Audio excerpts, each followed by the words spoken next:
Hello అండి, welcome to me Radha channel. అందరూ ఎలా ఉన్నారు? నేనైతే బాగున్నాను. మీ అందరు కూడా బాగుండాలని చెప్పి కోరుకుంటున్నాను. మార్నింగ్ వ్యూ చూసారా? ఈ మధ్య అయితే చలి బాగా అనిపిస్తుంది ఇక్కడ. తట్టు నేను కళాపిన్న వాళ్ళ ఇంటి దగ్గర ఉంటున్నాను కదా, చుట్టూరా అయితే చెట్లే ఉంటాయన్నమాట. ఇల్లులు కొంచెం తక్కువ, దానివల్ల ఇంకా ఎక్కువగా చలిగా అనిపిస్తుంది. స్టార్టింగ్లో మీరు వ్యూ చూసారు కదా, అది ఏఎన్ఆర్ కాలేజ్, అక్కినేని నాగేశ్వరరావు గారి కాలేజ్ అనమాట. చాలామందికి కాలేజ్ ఐడియా ఉండిద్ది. నాగార్జున వాళ్ళ డాడీ ఉన్నారు కదా, ఏఎన్ఆర్ గారు, వాళ్ళ కాలేజ్ అనమాట ఇది. ఈ వీడియోలో అయితే నా రొటీన్ చూపిస్తూ ఇంకా నా ప్రెగ్నెన్సీ స్టార్టింగ్ నుండి ఇప్పటి వరకు నా ఎక్స్పీరియన్సెస్ చెప్తాను. అండ్ అలానే ఏమేమి సిమ్టమ్స్ ఉన్నాయి ఏంటి అనేది కూడా చెప్తాను. ఇంకా నాకు జెండర్ ఏమీ తెలీదు, బట్ కొన్ని వస్తూ ఉంటాయి కదా ఇన్స్టాగ్రామ్లో, లేదా ఇట్లా బయట వాళ్ళు చెప్తూ ఉంటారు, ఇలా ఉంటే బాయ్ అవుతారు, ఇలా ఉంటే గర్ల్ అవుతారు అని చెప్పి. సో అలా కొన్ని ప్రిడిక్షన్స్ ఉన్నాయి, సరదాగా అలా ప్రిడిక్ట్ చేద్దాము.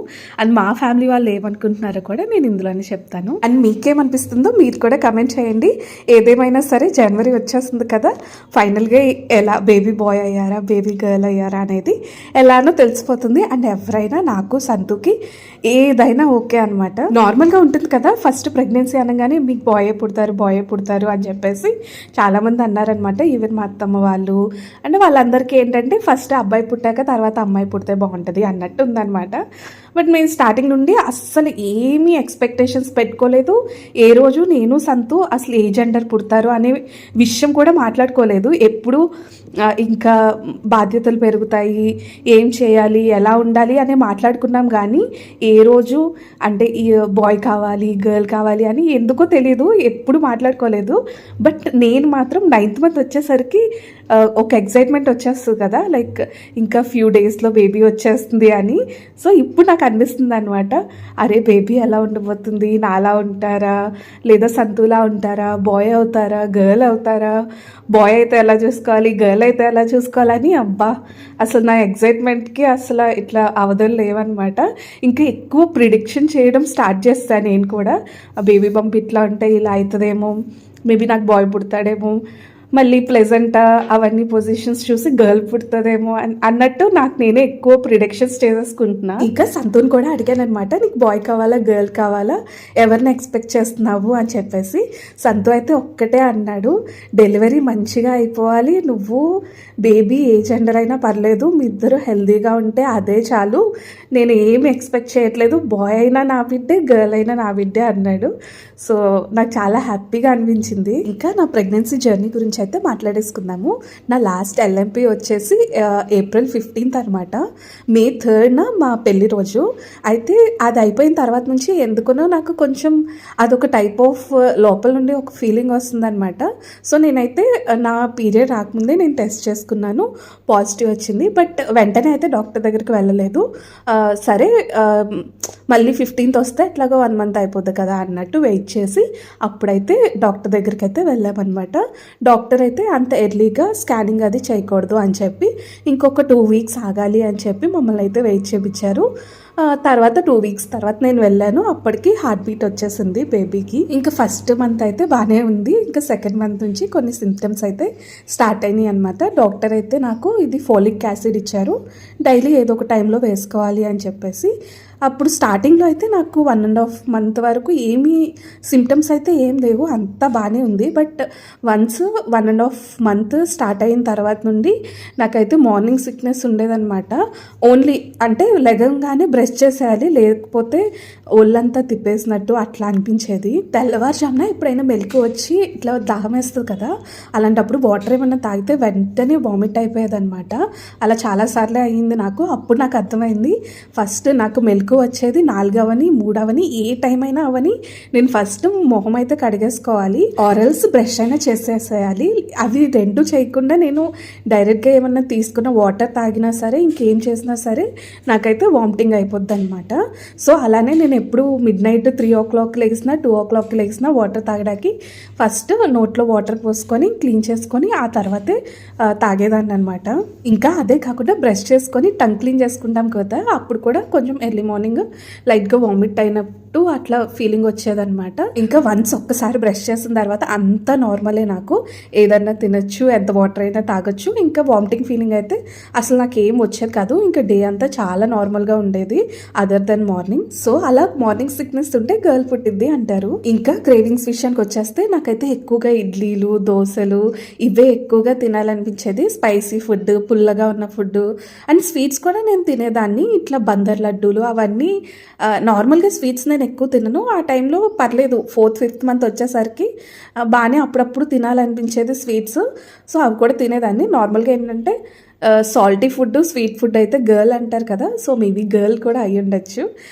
బట్ అట్లా అనమాట, కొంచెం పుల్ల ఫుడ్, సాల్టీ ఫుడ్, స్వీట్స్ అన్నీ మిక్స్డ్ క్రేవింగ్స్ నాకైతే. సో ఈ సిప్రం పట్టు అయితే మళ్ళీ గర్ల్కి 2 పాయింట్స్ అయితే వచ్చేసాయి. ఇంకా మూడ్ స్వింగ్స్ విషయానికి వచ్చేస్తే ఇంకా అకేషనల్గా నాకు మూడ్ స్వింగ్స్ బాగానే వచ్చేది. ఎందుకు కోపం వచ్చేదే అర్థం కాదు, ఎందుకు ఏడ్చేదాన్నో కూడా అర్థమయ్యేది కాదు. అలా అని చాలా సివియర్గా అయితే మూడ్ స్వింగ్స్ నేను చూపించేదాన్ని కాదు.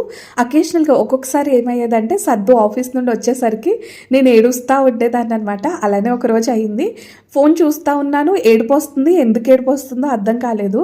సంతు రాగానే నేను ఏడుస్తా అట్లా కూర్చొని ఫోన్ చూసుకుంటా ఉన్నానమాట. సంతు ఏమో కంగారు పడ్డారు, ఏమైంది, ఏమన్నా పెయిన్స్ వస్తున్నాయా, నొప్పులు వస్తున్నాయా, నాకు ఏమన్నా తట్టుకోలేకపోతున్నానా అన్నట్టు, లేదా ఎవరన్నా ఏమన్నా అన్నారా అని చాలా కంగారు పడ్డాడు. ఆ తర్వాత నన్ను రీజన్ అడిగాడు అనమాట, ఏమైంది జాను అంటే, నాకే తెలియదు, ఎందుకో తెలియదు, నాకు ఏడుపు వస్తుంది అని చెప్తే నవ్వాడనమాట సంతు. ఇంకా అలా కాసేపు నాకు కూర్చొని అట్లా నేను ఏడుస్తూ ఉంటే అట్లా కొంచెం కన్సోల్ చేయడం అట్లా చేసాడు. కానీ అది ఇప్పటికీ తలుచుకున్నా భలే అనిపిస్తుంది. అసలు ఆ రోజు నేను ఎందుకు ఏడుస్తున్నానో నాకే అర్థం కాలేదు. మళ్ళీ ఫోన్ చూస్తూ ఉన్నాను, ఇన్స్టాగ్రామ్లో ఫన్నీ వీడియోస్ వస్తే నవ్వుతున్నాను మధ్య మధ్యలో. స్టిల్ నా కళ్ళమ్మట అయితే నీళ్ళు వస్తున్నాయి అనమాట. భలే క్రేజీగా అనిపించింది. బట్ అప్పుడే అర్థమైంది ఇట్లా మూడ్ స్వింగ్స్ వస్తాయి కదా. ఇంకా కోపం కూడా బాగానే వచ్చేది, సంతు మీద బాగా అరిచేదాన్ని నేను. కానీ ఈ ప్రెగ్నెన్సీ మొత్తంలో ఏంటంటే సంతు బాగా అర్థం చేసుకున్నారు. నేను ఎప్పుడైనా కోపం వచ్చే చిన్న చిన్న విషయాలకి గట్టిగా అరిచినా, కొంచెం సీన్ చేసినా కూడా సంతు కామ్గా ఉన్నారనమాట. ఫస్టే నేను చెప్పాను, ప్రెగ్నెన్సీ ఫస్ట్ మంత్లో ఉన్నప్పుడే అసలు సిమ్టమ్స్ ఏంటి, ఎట్లా ఉంటాయి క్రేవింగ్స్, అవన్నీ మేము ఒక వీడియో చూసామన్నమాట.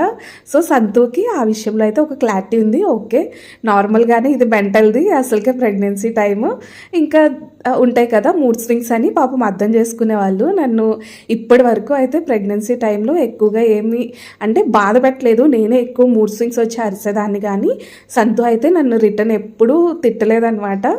సైలెంట్గా ఉండేవాళ్ళు నేను తిడుతుంటే. ఇంకా మూడ్ స్వింగ్స్ అంత సివియర్గా లేవు కాబట్టి మేబీ ఇక్కడ ఒక పాయింట్ బాయ్కి వెళ్తుంది. ఇంకా నెక్స్ట్ వచ్చేసి ప్లెజెంటా పొజిషన్, నాకు వచ్చేసి యాంటీరియర్. నార్మల్గా ఏంటంటే పోస్టీరియర్ అయితే బాయ్ పుడతాడు, యాంటీరియర్ అయితే గర్ల్ అంటారు. సో మేబీ చూడాలి. ఇంకా హార్ట్ బీట్ వచ్చేసి మోర్ దెన్ 140 ఉంటేనేమో బాయ్, లెస్ దెన్ 140 ఉంటే గర్ల్ అంటారు. సో ఇక్కడ నాకు ప్లెజెంటా పొజిషన్ ఏమో గర్ల్ అని చెప్తుంది, ఇంకా హార్ట్ బీట్ వచ్చేసి బాయ్ అని చెప్తుంది. సో అట్లా చూసుకుంటా కూడా ఇప్పటి వరకు గర్ల్కే హై ఛాన్సెస్ ఉండేలాగా సిమ్టమ్స్ అయితే ఉన్నాయి నాకు. ఇంకా పొట్ట మీద మనకి ఒక లైన్ వస్తుంది కదా, ఓన్లీ బొడ్డు వరకు ఉంటేనేమో గర్ల్ అని, బొడ్డు పైన కూడా ఆ లైన్ కంటిన్యూ అయితే బాయ్ అని అంటారు కదా. సో అలా చూసుకుంటే నాకు బొడ్డు పైన కూడా లైన్ ఉందన్నమాట. ఇలా చూసుకుంటే ఇంకో పాయింట్ బాయ్కి. సో ఇప్పటి వరకు నేను చెప్పిన అన్ని సిమ్టమ్స్ ప్రకారం అయితే హాఫ్ బాయ్కి వచ్చింది, హాఫ్ గర్ల్కి అయితే వచ్చినాయి పాయింట్స్. సో చూద్దాం, ఇంకా జనవరి 26 వరకు టైం ఉంది కదా, అప్పుడు ఆబ్వియస్లీ మనకు తెలిసిపోద్ది ఎవరు పుడతారు అని చెప్పేసి. బట్ ఎవరైనా నేను సంతు హ్యాపీగా వెల్కమ్ చేయడానికి రెడీగా ఉన్నామన్నమాట. ఒక్కటే ఏంటంటే మీ అందరూ కూడా బ్లెస్సింగ్స్ ఇవ్వండి, బేబీ అయితే హెల్దీగా పుట్టాలి అని చెప్పి. నేను కూడా హెల్దీగా నార్మల్ డెలివరీతో నా డెలివరీ కంప్లీట్ అవ్వాలని చాలా కోరుకుంటున్నా. అప్పుడే కదా నేను కూడా మా అత్తగారింటికి త్వరగా వెళ్ళొచ్చు. ఇంకా నెక్స్ట్ వచ్చేసి బేబీ బంప్ అనేది కొంచెం ఎగ్ టైప్లో ఉంటే బాయ్, ఇట్లా నార్మల్గా ఉంటేనేమో గర్ల్ అని అంటారు కదా. నాకు యాక్చువల్లీ నా బేబీ బంప్ ఎట్లా ఉంది అనేది ఆ షేప్ నాకు అర్థం కావట్లేదు అనమాట. సో దాని గురించి అయితే నేనేం చెప్పను.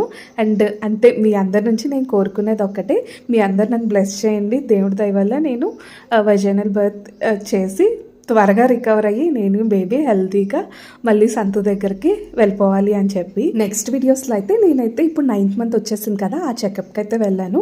ఆ ఎక్స్పీరియన్స్ మీతో షేర్ చేసుకుంటాను. ఇంకా ఏమన్నా డౌట్స్ ఉంటే కమెంట్స్లో అడగండి. I will make a video on that. ఇంకా మీకు ఈ వీడియో నచ్చితే తప్పకుండా ఒక లైక్ చేసి హైట్ పాయింట్స్ ఉంటాయి కదా అవి కూడా ఇవ్వండి, వేరే వాళ్ళకి కూడా సజెస్ట్ అవుతుంది కదా. సో నెక్స్ట్ వీడియోలో కలుద్దాం. అప్పటి వరకు బాయ్ బాయ్.